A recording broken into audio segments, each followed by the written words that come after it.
Thanks for joining us on MPItv. First impressions are so important in any business, and especially in the meetings and events industry, where manners and good etiquette can make or break a work relationship. Here to tell us more is co-founder of the Global Protocol, Etiquette, and Civility Academy, Colleen Rickenbacker. Colleen, can you speak to the importance of good etiquette in our industry regardless of generation?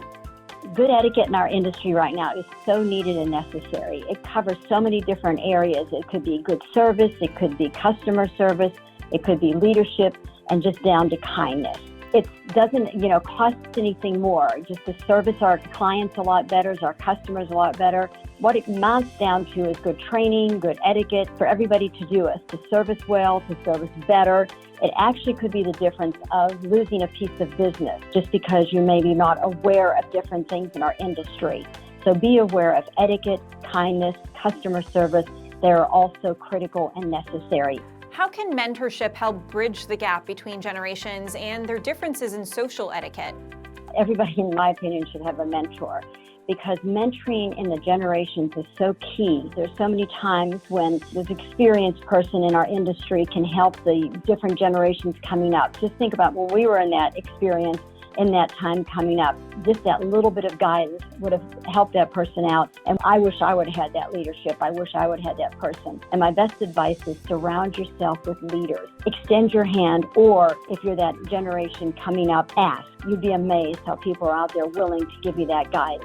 So get on the emails, get out there and just ask that person, and we'll be more than willing to help you out. Indeed, mentorship between generations is absolutely critical, but sometimes mentees and mentors have to overcome generational differences first. Here to offer the perspective of a young professional is corporate meeting planner Courtney Stanley.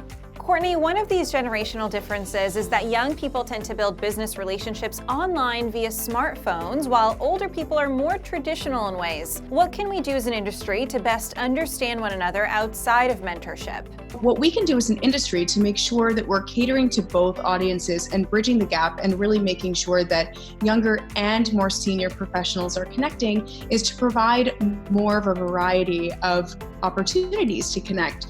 So, for example, something that's been around for a few years, but I think is really cool, is something called a tweet up, where people who follow each other on Twitter actually meet up in person. So you're taking that online conversation and transitioning it to an in-person, face-to-face meeting. Our meetings industry is so excited about that type of human interaction. We thrive on building relationships in person. But on the flip side, it's also really important that more seasoned senior professionals understand that there are really cool, innovative, technological ways to connect now, and that's where young people bringing ideas to the table can be really valuable.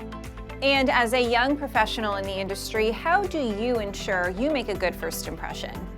It's really critical that you pay attention to the type of vibe that you're bringing to a room or a conversation. So ask yourself the question, how am I showing up to this event? Am I bringing my best self? Am I dressed professionally? Am I making eye contact? What is my body language telling the people that I'm meeting for the first time? Am I crossing my arms and look maybe a little bit more closed off to having a conversation? Or am I being more open and welcoming? It's really important that you make sure that you come prepared. So bring your business cards, come with a positive attitude, and make sure that you actually do get out of your comfort zone and have that confidence that really makes a difference in building those lasting relationships. Colleen and Courtney, thank you for sharing your insight with us. And for more on good etiquette, you can read the full story in the October issue of The Meeting Professional. Thanks for joining us on this edition of MPItv.